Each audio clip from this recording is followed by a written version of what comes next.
Bonsoir à tous, merci de nous rejoindre en direct du Sénat. Après 9h30 de discussion autour de l'article 1 du projet de loi Mariage pour tous, eh bien le Sénat s'apprête ce soir à la reprise de la séance, vous entendez la sonnerie qui retentit, à voter sur cet article symbolique fondateur du texte, puisque c'est celui qui institue le mariage pour tous les couple. Donc scrutin public dans quelques instants en séance.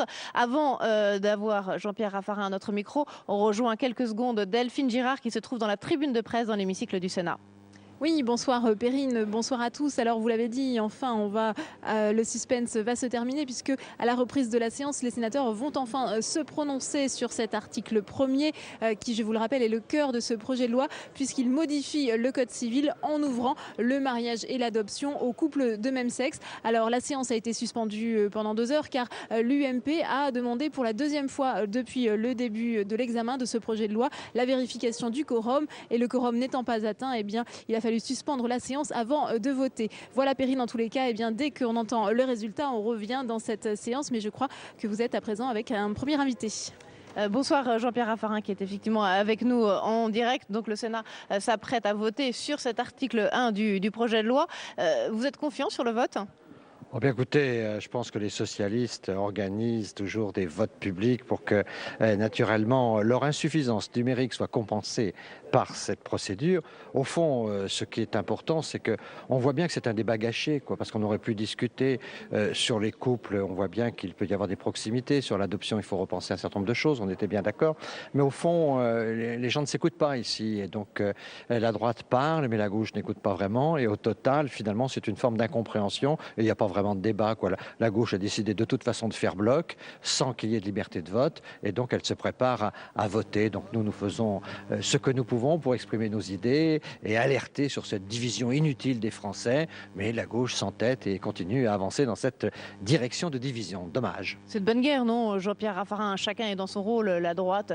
Vous faites durer les débats. 9h30 quand même de discussion autour de cet article premier, c'est pas mal. C'est pas mal, mais le fond de l'affaire, c'est que est-ce qu'on avait besoin de ce débat-là? On voit bien que la France aujourd'hui est en crise sociale, il y a une crise morale. En plus, rajouter cette fracture sociétale, c'est absurde. Et la grogne, la gronde gagne le pays, et tout ça provoque des tensions qui étaient inutiles. Dans la crise dans laquelle nous sommes, il faut que le gouvernement se recentre sur l'essentiel, c'est-à-dire l'emploi. Et s'il retirait ce texte, ça apaiserait beaucoup la situation dans le pays. François Rebsamen vous a demandé tout à l'heure, demandé à ses troupes, dans l'hémicycle du Sénat de ne pas céder à la provocation des sénateurs UMP. Est-ce que vous avez l'impression d'être provocateur lors de ce débat? Pas du tout, mais François Rebsamen a appelé ses sénateurs au calme. C'est vrai qu'ils avaient chahuté une sénatrice de manière assez incorrecte, et au fond, il faut apprendre à laisser parler les autres. Mais vous-même, sur les bancs de la droite, vous avez aussi pas mal chahuté les orateurs de la gauche. Oh, assez peu. D'une manière générale, nous écoutons. D'ailleurs, la gauche n'a pas été très éloquente sur ces sujets. Elle est assez discrète et au fond, elle attend le résultat, tous groupés derrière son obligation de vote. Il n'y a pas ce débat de conscience qu'on aurait aimé avoir avec des gens de gauche. On entend la sonnerie du scrutin public qui retentit. J'imagine que vous avez envie d'aller voter dans l'hémicycle. Donc je vous libère, Jean-Pierre Raffarin. Merci d'avoir été en direct à notre micro donc pour ce scrutin public autour de l'article 1 du projet de loi Mariage pour tous qui débute en ce moment dans l'hémicycle. L'article 1, je le répète encore une fois, c'est l'article évidemment fondateur, symbolique de ce texte, puisque c'est celui qui institue le mariage pour tous les couples. Donc après 9h30 de débat ici au Sénat, eh bien les sénateurs vote enfin par un scrutin public à la tribune sur cet article. A priori, il n'y a pas vraiment de suspense. L'article 1 ne devrait pas être rejeté par le Sénat, même si la majorité de gauche ici était assez courte, je vous rappelle, seulement 6 voix d'avance de la gauche sur la droite ici au Sénat. Mais bon, il ne devrait pas y avoir de suspense ce soir dans l'hémicycle du Sénat pour le vote autour de cet article premier du projet de loi Mariage pour tous. Alors pour voir un petit peu ce qui se passe dans l'hémicycle du Sénat, eh bien on va à nouveau rejoindre Delphine Girard qui se trouve dans la tribune de presse.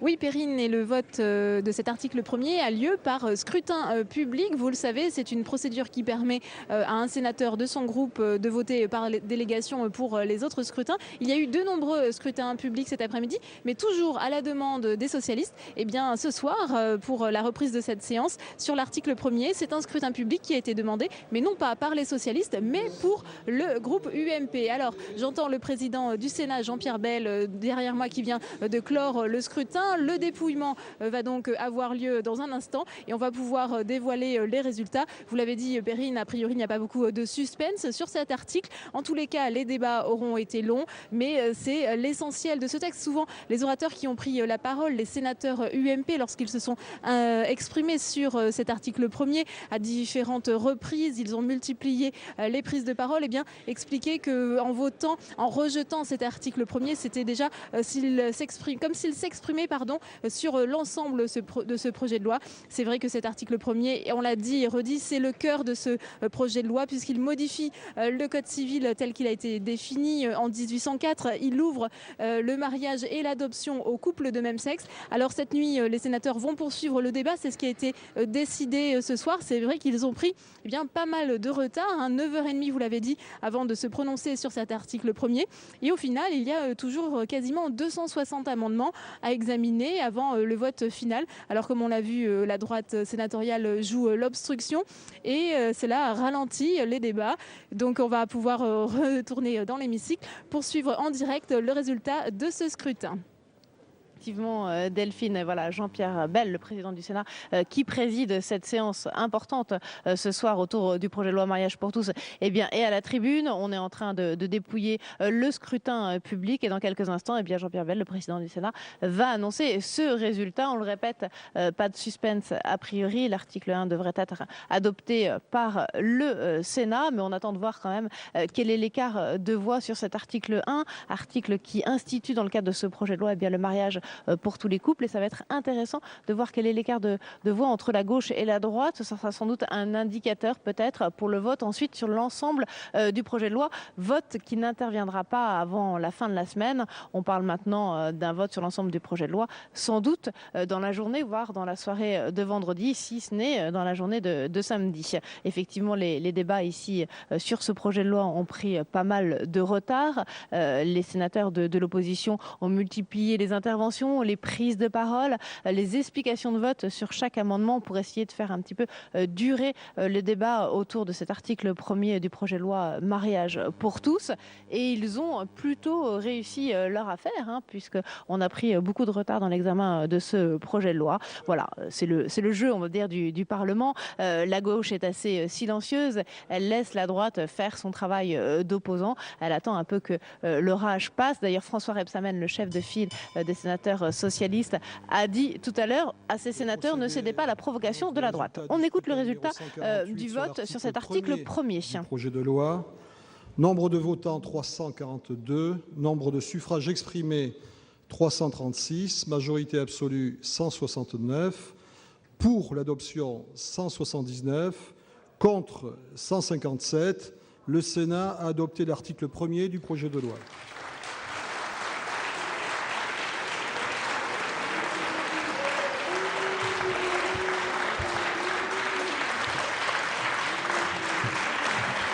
Monsieur le Président de la Commission des lois, vous avez demandé la parole. Je vous remercie, Monsieur le Président. Cet article premier est bien sûr l'article principal, essentiel de ce projet de loi. Il me semble qu'après les longs débats que nous avons eus, très riches, il est utile peut-être de rationaliser quelque peu nos discussions. C'est pourquoi, Monsieur le Président, en vertu de l'article 44, alinéa 6 du règlement, je vous propose que nous traitions en priorité de la totalité des articles issus de l'Assemblée nationale, de manière à examiner ensuite l'ensemble des articles additionnels. Bien, merci Monsieur le Président. Donc je rappelle que lorsque la réserve est demandée par la commission saisie au fond, elle est de droit si le gouvernement ne s'y oppose pas. Quel est l'avis du gouvernement, Madame la Ministre? Aucune opposition de la part du gouvernement, Monsieur le Président. Merci. Donc la réserve de tous les articles additionnels à la fin du projet de loi est ordonnée. Nous passons donc à l'examen de l'article 1er bis A. Sur cet article, j'ai une demande de parole de Monsieur Philippe Bas.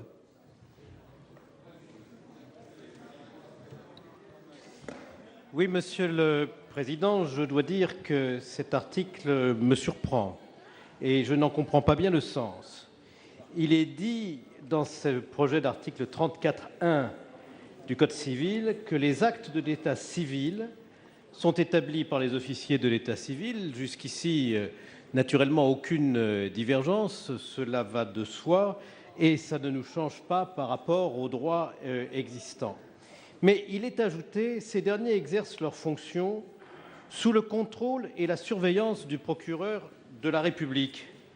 Alors, je m'interroge, je me demande ce que sera le contenu de ce contrôle, de cette surveillance et les conséquences qu'il faudra en tirer.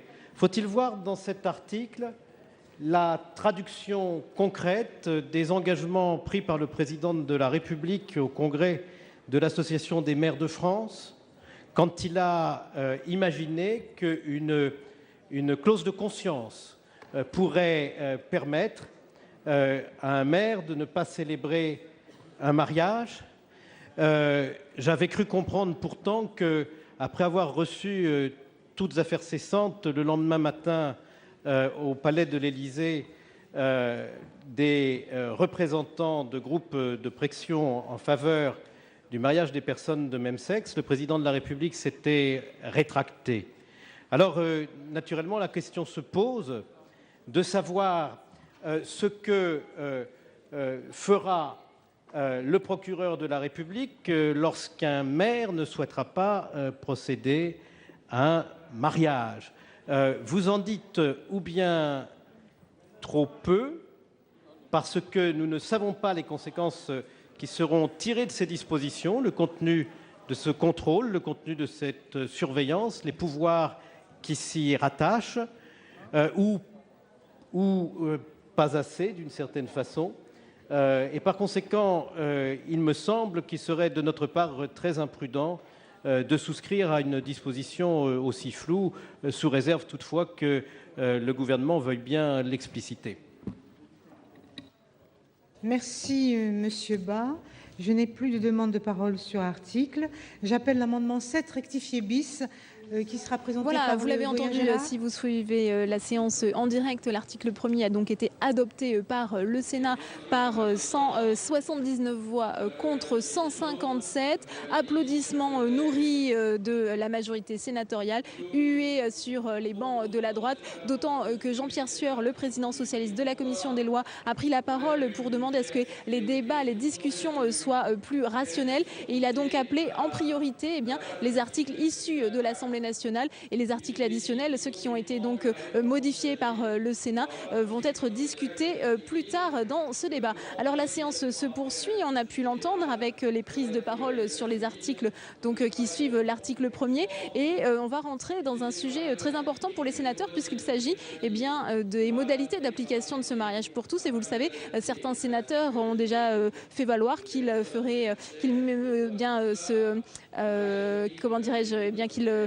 mettraient en application leur clause de conscience s'ils avaient à se prononcer, à célébrer eux-mêmes des mariages entre couples de même sexe. Je vous propose donc tout de suite de retourner en séance pour écouter les explications sur ce thème. Cet article est ainsi voté. Monsieur Gélard, je vais donc demander l'avis de monsieur le rapporteur sur l'article 16 rectifié bis. La commission est défavorable à cet amendement. En effet, il nous semble que cet amendement supprime un article qui a le mérite d'établir clairement la règle selon laquelle les officiers d'état civil exercent leurs fonctions sous le contrôle et la surveillance du procureur de la République. Sur le contrôle et la surveillance, d'ailleurs, nous accepterons tout à l'heure un amendement de M. Gélard qui allège cette notion. Cette mention est bienvenue dans le Code civil. Elle n'y existait pas. Aujourd'hui, elle y existe. C'est un fait. Tous les maires qui sont ici le savent. C'est le procureur de la République qui a la tutelle sur les états civils. Tous les ans, nous lui envoyons le double des registres. Et bien là, il est dit que c'est lui qui doit contrôler la tenue des actes d'état civil et des registres. Merci, monsieur le rapporteur. Je vais demander l'avis du gouvernement, madame la garde des Sceaux. Madame la Présidente, Monsieur le doyen Gélard, un avis défavorable du gouvernement pour la suppression de cet article.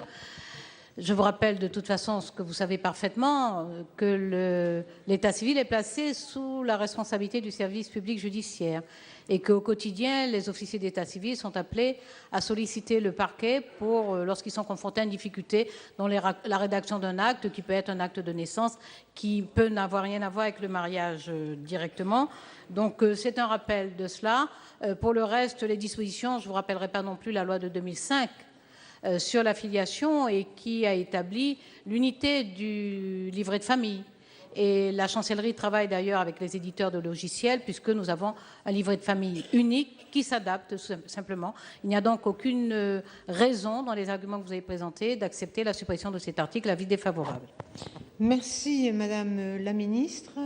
Je vais mettre aux voix l'amendement 7 rectifié bis. Oui. Vous changez d'avis? Un scrutin. 16, oui. Le 16 rectifié bis. Y a-t-il des explications de vote? Je n'en vois pas. Je suis saisie d'une demande d'explication de scrutin public sur l'amendement 16 rectifié bis. C'est tout, ça va. Je vous rappelle que l'avis de la commission est défavorable, que l'avis du gouvernement est défavorable. Il va être procédé au scrutin public dans les conditions fixées par l'article 56 du règlement. Ceux qui souhaitent voter pour remettront au secrétaire un bulletin blanc. Ceux qui souhaitent voter contre, un bulletin bleu. Ceux qui souhaitent s'abstenir remettront un bulletin rouge. Le scrutin sera ouvert dans quelques instants.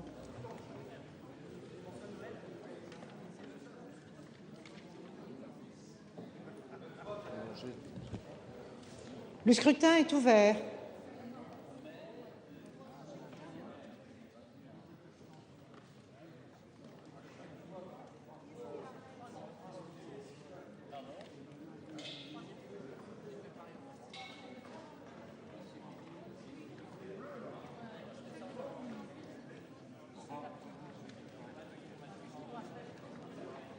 Voilà encore un scrutin public dans le cadre de ce projet de loi mariage pour tous. Il faut dire que ces scrutins publics se multiplient depuis 2 jours ici au Sénat. Alors la droite accuse la gauche de ne pas être assez nombreuse, assez mobilisée dans l'hémicycle et donc de demander pour chaque vote sur un amendement ou sur un article un scrutin public. Toujours est-il que ce scrutin va aller assez vite. Je vous rappelle qu'il y a quelques minutes, quelques instants, eh bien, le Sénat vient d'adopter par 179 voix pour, 157 contre l'article premier de ce projet de loi, article qui ouvre le mariage aux homosexuels, donc article évidemment fondateur au cœur de ce projet de loi et il y a eu une majorité finalement assez confortable pour adopter cet article premier au Sénat, en tout cas plus confortable que ne l'est la réelle majorité de la gauche ici au Sénat. Seulement 6 petites voix d'avance, je vous le rappelle, pour la gauche ici au Sénat sur la droite. Donc là, 179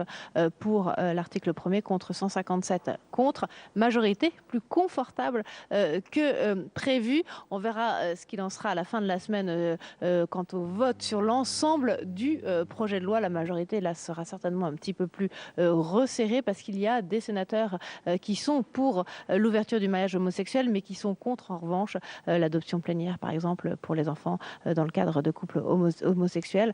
Bref, certains sénateurs ne sont pas d'accord sur l'ensemble du projet de loi et pourraient voter contre alors qu'ils ont voté pour l'article 1er. Voilà, on va reprendre le chemin de l'hémicycle puisque le scrutin est clos, le dépouillement est en cours et on va connaître dans quelques instants, Delphine Girard, vous qui êtes en tribune de presse, le résultat du vote sur cet amendement.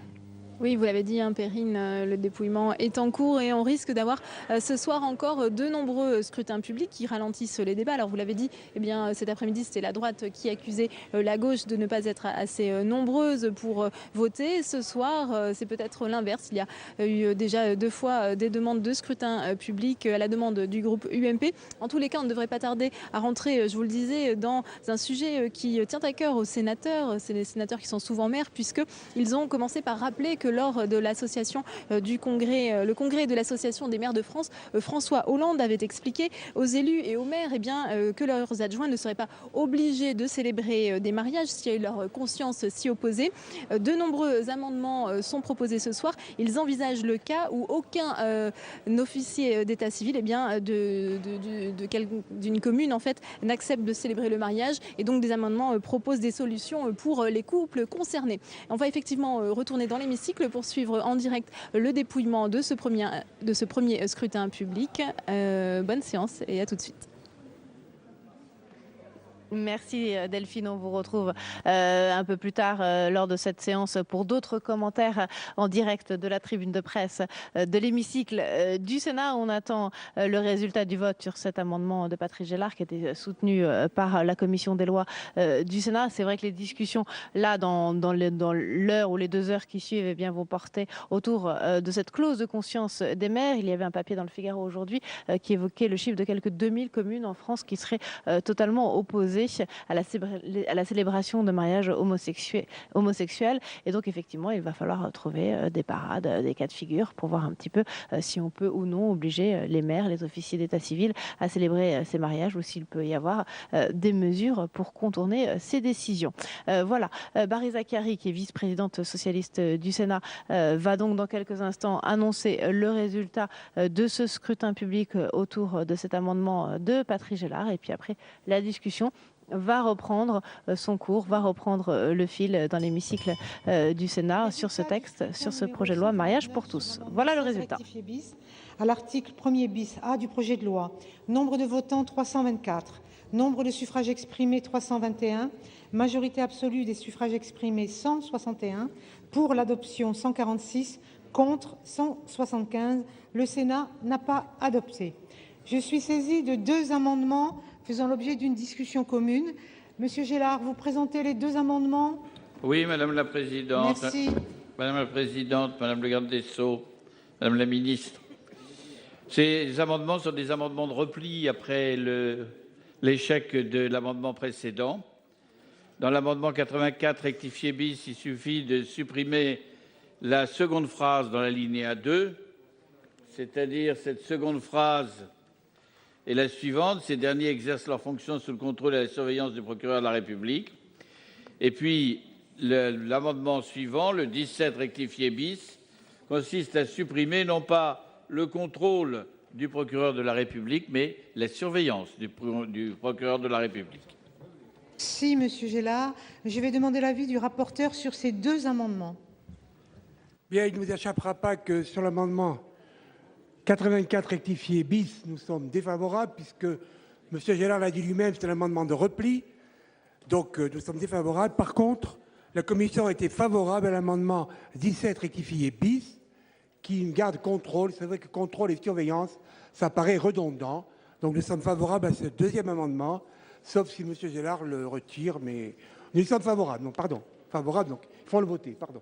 Merci, Monsieur le rapporteur. L'avis du gouvernement, Madame la Ministre, sur ces 2 amendements. Concernant la surveillance, le gouvernement va émettre un avis de sagesse et s'en remettre donc au vote des sénatrices et sénateurs. Le contrôle et la surveillance, ce n'est pas tout à fait la même chose, mais je ne suis pas choquée de la suppression du terme surveillance. Le deuxième, c'est pas le rédacteur, ce sera après. Voilà. 24 rectifié bis, Madame la Ministre, c'est défavorable? Oui, merci. Bien. Je vais mettre aux voix une explication de vote, Monsieur Longuet. Madame la Présidente, Madame la garde des Sceaux, mes chers collègues, oui, je m'exprimerai brièvement, sans abuser de mon temps de parole, sur ces 2 amendements présentés par mon excellent collègue, Monsieur le doyen Gélard, et dont l'esprit même a été présenté précédemment. Notre intervention a pour objet de rappeler aux 36 000 maires de France, aux adjoints qui sont officiers d'état civil, de leur rappeler à qui ils doivent, à qui ils devront demain l'obligation de procéder à ces mariages. Il y avait des doutes. Le président de la République avait ouvert un doute dans son expression publique lors du Congrès des maires. Beaucoup d'entre nous étions présents. Nous avions le sentiment que le président de la République, cédant à une sorte de remords tardif, envisageait que l'on puisse ne pas adhérer spontanément à l'idée d'un mariage faisant fi de l'altérité. Il est revenu, ça lui arrive, il est revenu sur cette prise de conscience, sur ce doute, sur cette réserve, sur cette restriction, et il décide, à travers le projet gouvernemental repris par la commission des lois, par notre commission des lois, d'imposer aux élus, qui ont été élus bien avant cette loi, qui ont été élus sans la connaître, qui ont été élus dans un esprit de tradition concernant l'altérité dans le mariage, d'avoir l'obligation absolue, sous le contrôle, mais peut-être grâce à la sagesse du Sénat, sans la surveillance du ministère public, de procéder à ces mariages. Auront-ils suffisamment de conviction? Auront-ils suffisamment de persuasion intime pour faire partager à l'assistance, et d'abord au futur couple, toute la légitimité de cette construction? Je ne le sais pas.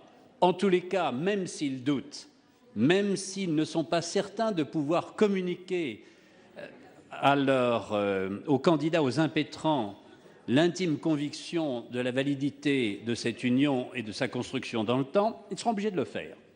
Eh bien, nous avons tenu, à travers ces deux amendements, à rappeler le volte-face de Monsieur le Président de la République et à permettre à notre Assemblée, par des scrutins publics, de dissiper toute ambiguïté sur la responsabilité qui pèsera parmi notre Haute Assemblée sur ceux d'entre nous qui sont favorables à l'idée de faire fi de toute réserve de conviction. Les journalistes ont des réserves de conviction, pas les élus locaux. Ils n'en auront pas. Ils n'en auront pas grâce à ceux qui voteront, qui refuseront ces amendements. Eh bien, nous tenions, nous, à le faire savoir pour que nul n'en ignore dans les 36 000 communes de France.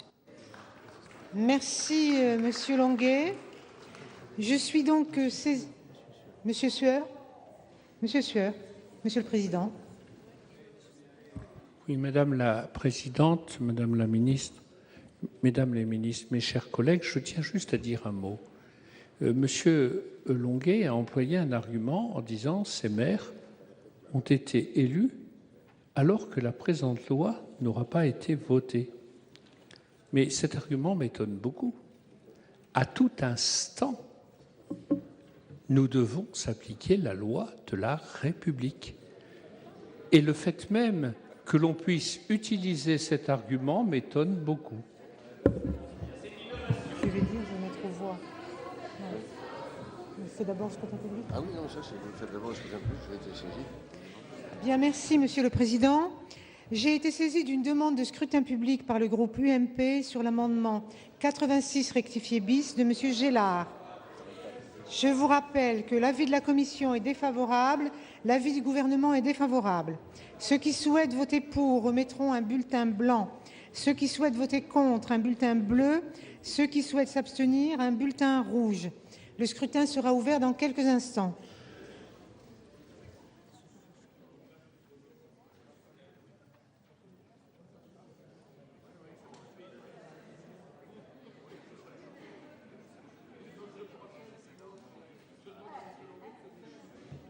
Plus personne ne demande à voter? Le scrutin est ouvert. Ah, le scrutin est ouvert, oui, pardon. Pardon.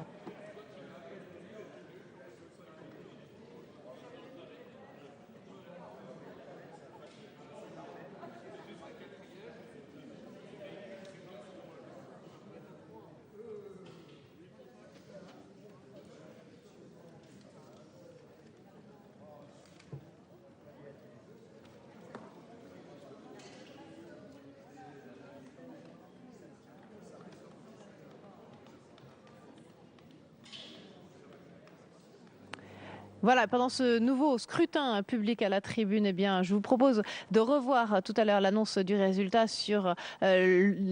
du vote sur l'article 1er du projet de loi mariage pour tous, article 1er qui ouvre le mariage aux couples homosexuels. Je vous propose de réécouter ce vote. On va réécouter cette séquence avec une majorité plus confortable que prévu. On l'écoute. Annonce des résultats du scrutin numéro 148 sur l'article 1er du projet de loi. Nombre de votants 342, nombre de suffrages exprimés 336, majorité absolue 169, pour l'adoption 179, contre 157. Le Sénat a adopté l'article 1er du projet de loi.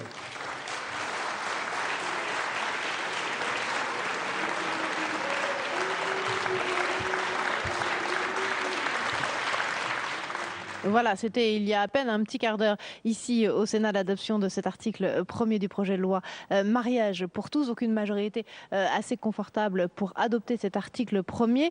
Delphine Girard, vous êtes dans la tribune de presse de l'hémicycle. Vous avez le détail de ce vote. Racontez-nous un petit peu qui a voté pour, qui a voté contre. Oui, Perrine, effectivement. Alors, ce qui est intéressant, c'est de voir le vote des sénateurs UMP. Alors, les sénateurs UMP qui ont voté pour, sans surprise, sont Christian Cointat, Jacqueline Farerol, Fabienne Keller et Alain Milon. On savait déjà que ces 4 sénateurs UMP allaient se prononcer pour l'ensemble de ce projet de loi. C'est donc normal s'ils ont bien donné leur accord à cet article 1er. Mais également le sénateur UMP de Moselle, François Grosdidier. Il a voté pour cet article 1er. Et déjà, cet après-midi, il avait voté à plusieurs reprises pour certains amendements, notamment ceux d'Alain Milon. Peut-être qu'au final, cela fera un 5e sénateur UMP vendredi qui va apporter son soutien à ce projet de loi du gouvernement Ayrault. Alors, une autre information intéressante, c'est que le sénateur UMP des Hauts-de-Seine et ancien ministre Roger Carucci n'a pas pris part au vote. Il ne s'est pas abstenu. Il n'a carrément pas pris part au vote. C'est une information également intéressante. Chez les centristes, sans surprise également, Chantal Jouanneau a voté pour. Il y a également plusieurs abstentions, notamment celle de Mugadini. Les sénatrices centristes du Rhône l'a dit en séance. Elle s'abstient sur cet article, mais elle votera en revanche l'ensemble du projet de loi. Et puis, dans le groupe RDSE, c'est Jean-Pierre Chevènement et Pierre-Yves Colomba, les sénateurs RDSE, qui n'ont pas pris part au vote. Un vote contre, celui de Gilbert Barbier, et les 2 sénateurs corses, Nicolas Alfonsi et François Vandasi, n'ont pas pris part au vote. Voilà quelques indications déjà. Voilà quelques indications déjà sur ce qui pourrait augurer du vote final des sénateurs ici. Alors on retourne tout de suite dans l'hémicycle pour suivre la suite des débats.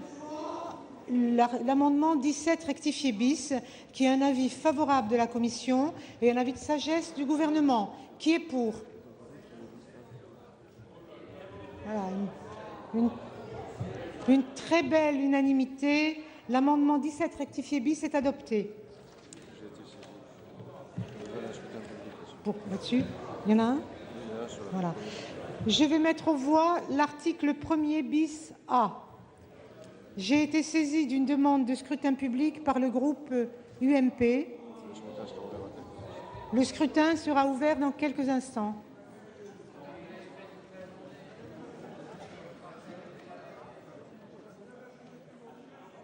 Voter pour remettront un bulletin blanc. Ceux qui souhaitent voter contre, un bulletin bleu. Ceux qui souhaitent s'abstenir, un bulletin rouge.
Jean-Pierre Michel, le rapporteur du projet de loi, est sorti quelques instants de l'hémicycle pour venir sur notre antenne. Déjà, votre première réaction à l'adoption de l'article 1er du projet de loi avec une majorité assez confortable. C'est une majorité confortable d'une dizaine de voix, si j'ai bien compté. Donc c'est une bonne majorité qui se retrouvera, je pense, à la fin du texte. L'article 1er, c'est l'article essentiel, puisque c'est celui qui ouvre le mariage aux personnes de même sexe. Cet article est adopté donc après le reste du texte est important, mais l'article 1er est le plus important. Et il a été voté tout à l'heure, après beaucoup de discussions, beaucoup de prises de parole. 9h30 de débat ici au Sénat. Moi, mon point de vue, c'est que jusque-là, je trouve assez normal, finalement, que l'opposition s'exprime, même si elle l'a fait de façon répétitive. Parce que cet article 1er, c'est l'article principal du texte. Elle y est opposée, donc elle le dit, voilà. Et elle fait un peu durer les choses. Maintenant, je pense que l'opposition devrait comprendre qu'elle devrait permettre que le débat se déroule dans des conditions normales. C'est-à-dire sans multiplier les prises de parole, les explications de vote, etc. Parce que j'allais dire, le plus gros est fait, l'important a été fait, elle s'est exprimée, elle a été entendue, enfin oui. Et que maintenant, elle devrait... Sinon, parce que j'ai eu quand même des tweets, etc., où tout le monde ne trouve pas tellement très bien ce retard dans les travaux parlementaires. Alors, autant je dis que jusqu'à maintenant, je peux le comprendre, autant à partir de maintenant, je pense qu'il faut aller un peu accélérer, quoi. Il y avait quand même une volonté de débat assez importante, même si je pense que les discussions autour des amendements et des articles sur l'adoption plénière, là aussi, il va y avoir beaucoup de débats. Oui, il va y avoir, mais justement, là en ce moment, on discute d'articles qui sont vraiment secondaires, on peut le dire, et on a encore des scrutins publics demandés par l'opposition, qui est minoritaire. Mais que l'opposition soit minoritaire en séance, ça me paraît normal. Ce qui était anormal, c'est que la majorité soit minoritaire. Ce qui a été le cas. Elle a été obligée de demander des scrutins publics à répétition tout l'après-midi. Il faut dire qu'en même temps que notre séance, il y avait 4 commissions qui se réunissaient, ce qui est absolument anormal aussi, je crois, car quand il y a séance, il ne doit pas y avoir commission. Et il y avait beaucoup de parlementaires, de sénateurs, qui étaient en temps de M. Le Foll, en commission des affaires étrangères, etc. Oui. Donc, voilà. Donc vous appelez maintenant les parlementaires de gauche à se mobiliser dans l'hémicycle. Les parlementaires de gauche sont dans l'hémicycle, je crois. L'opposition aussi, mais elle est en moins grand nombre, ce qui est normal. Très bien. Merci beaucoup Jean-Pierre Michel. Je vous laisse recourir dans l'hémicycle. Voilà, il repart en cours, Jean-Pierre Michel, le rapporteur socialiste de ce projet de loi ici au Sénat, Jean-Pierre Michel qui avait également travaillé à l'époque sur le PAX. Voilà, on va retourner en séance avec Barry Zacharie, la présidente de séance ce soir, qui poursuit le déroulé des amendements et des articles. On l'écoute. J'en arrive à l'article 1er bis B. J'ai une demande de parole. Ah, excusez-moi, Monsieur Bas, Monsieur Rebsamen. Oui, j'en ai pas pour très longtemps. Je voudrais pas rallonger les débats, mais je voudrais souligner la forte mobilisation de l'ensemble des sénateurs et sénatrices de la gauche rassemblée ce soir. Puisque nous avons eu, mais vous êtes beaux joueurs et je n'en doutais pas, puisque nous avons eu tout à l'heure un procès, oh le mot est bien fort, quelques remarques un peu acerbes sur l'utilisation du scrutin public en permanence. Puis-je, mes chers collègues, vous renvoyer cet argument et ce compliment en vous demandant, comme vous l'avez fait pour nous tout à l'heure, de ne pas en abuser. La nuit est longue, nous pourrions avancer ensemble beaucoup plus vite et dès qu'il y a des points de convergence, nous venons de le voir avec l'amendement de notre collègue Gélard, nous pouvons le faire. Mais je voulais en profiter pour dire combien, à l'occasion du vote de ce texte, nos collègues qui cet après-midi étaient réunis et travaillaient en commission sont présents et ils peuvent en témoigner, que ce soit le président Raoul, que ce soit le président Marc, que ce soit le président Carrère, les uns les autres ont mobilisé dans leur commission pour faire des auditions. Et donc c'est avec une certaine fierté que je salue l'ensemble des collègues de la gauche ce soir rassemblés. Merci.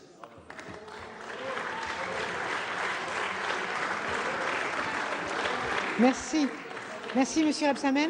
La parole est à Philippe Bas sur l'article 1er bis B. Je vous remercie, Madame la Présidente. Mes chers collègues, en toute autre circonstance, ces dispositions qui ont été introduite par l'Assemblée nationale avant d'être modifiée par notre commission des lois, m'aurait paru apporter des souplesses supplémentaires qui correspondent bien, à vrai dire, à l'attente d'un certain nombre de fiancés et de leurs familles. Il s'agit en effet de permettre que le mariage se déroule non seulement dans la commune où habitent l'un ou l'autre des futurs époux, mais aussi dans la commune de leurs parents. Je suis néanmoins préoccupé du fait que cette disposition est introduite à l'intérieur d'un texte qui ouvre le mariage aux personnes de même sexe. Et je m'explique, parce que je conçois que ce que je suis en train de vous dire peut surprendre certains d'entre vous. Mais nous avons maintenant une notion de parent qui est déjà très large et qui va être encore élargie par ce texte. Encore que je suppose qu'il s'agisse d'une parenté au sens restreint du terme et non pas d'une parentèle au sens large, sans quoi il suffirait de dire que le mariage peut être célébré dans n'importe quelle commune de France. Mais prenons le cas où c'est une parenté au sens étroit du terme. Nous avons le domicile du premier futur époux, le domicile du deuxième futur époux. Mais comme nous avons eu l'occasion de le répéter au cours de ce débat, s'agissant des parents, il y a potentiellement 4 parents avec 4 domiciles distincts aujourd'hui. Nous sommes déjà à 6 domiciles. Et si vous regardez de plus près encore ce texte, vous constatez que la condition pour pouvoir célébrer le mariage dans une commune est remplie dès lors qu'il y a une habitation continue d'au moins 1 mois. L'un des 4 parents des futurs époux peut être en villégiature, loin de chez lui, Courchevel, Carnac. Je pourrais citer d'autres communes, bien sûr, mais je ne cite que celle-ci pour l'exemple.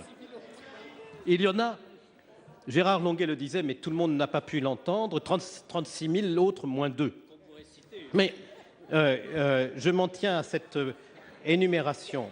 Je veux dire par là qu'en réalité, nous ouvrons la voie à la célébration du mariage pratiquement dans n'importe quelle commune de France. Alors, je vois bien l'intention qui est derrière ceci, qui est tout de même de permettre un petit peu de souplesse là où nous en manquons.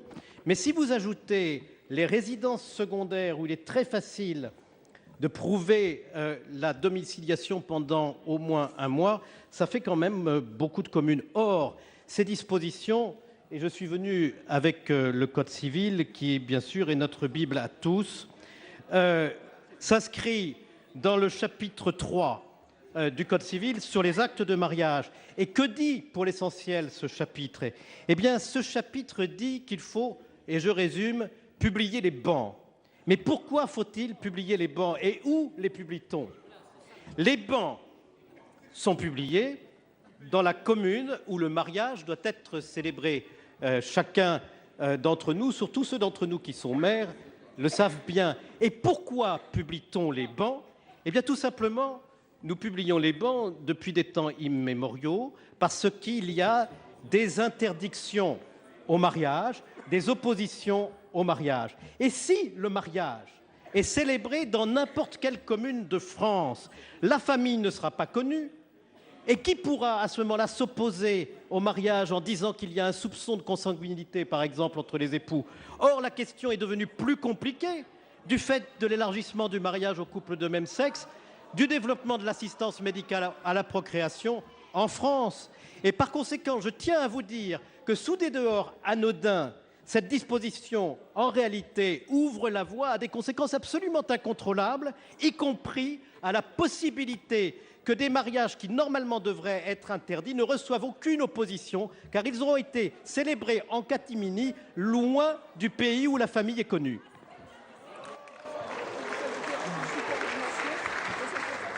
Voilà donc pour cette intervention de Philippe Bas, le sénateur UMP, autour du rôle futur des maires dans le cadre des cérémonies de mariage homosexuel, enfin de mariage pour tous. Voilà Philippe Bas qui avait le gros code civil sous le bras. On va rejoindre une dernière fois Delphine Girard en tribune de presse pour faire un point général sur cette séance aujourd'hui, ce soir, séance très très longue. Oui, effectivement, très très longue. On l'a dit, plus de 9h30 de débat avant de voter cet article premier. Tout l'après-midi, l'UMP est délibérément entré dans une stratégie d'obstruction parlementaire en multipliant les prises de parole et les explications de vote. Elle a même à nouveau demandé le quorum, à savoir s'il y avait suffisamment de sénateurs en séance pour voter. La majorité absolue des sénateurs n'était pas réunie. Il a donc fallu suspendre la séance pendant 2 heures avant de voter cet article premier. La tension est retombée d'un cran après le vote et on a le sentiment que les sénateurs qui vont siéger cette nuit ont envie d'aller un petit peu plus vite et de rationaliser les débats. En tous les cas, on pourra suivre la suite de ces débats sur notre antenne à partir de demain matin. Voilà, Perrine, ce que l'on pouvait dire ce soir. Oui, rendez-vous effectivement demain matin à partir de 10h30 pour revoir la séance de cette nuit sur notre antenne. 9h30 donc de débat aujourd'hui pour aboutir finalement au vote de l'article premier de ce projet de loi, article qui ouvre donc le mariage aux couples homosexuels. Je vous propose de réécouter le résultat du vote annoncé par Jean-Pierre Bel, le président du Sénat. C'était il y a environ une demi-heure dans l'hémicycle ici. Annonce des résultats du scrutin numéro 148 sur l'article 1er du projet de loi. Nombre de votants 342, nombre de suffrages exprimés 336, majorité absolue 169, pour l'adoption 179, contre 157. Le Sénat a adopté l'article 1er du projet de loi.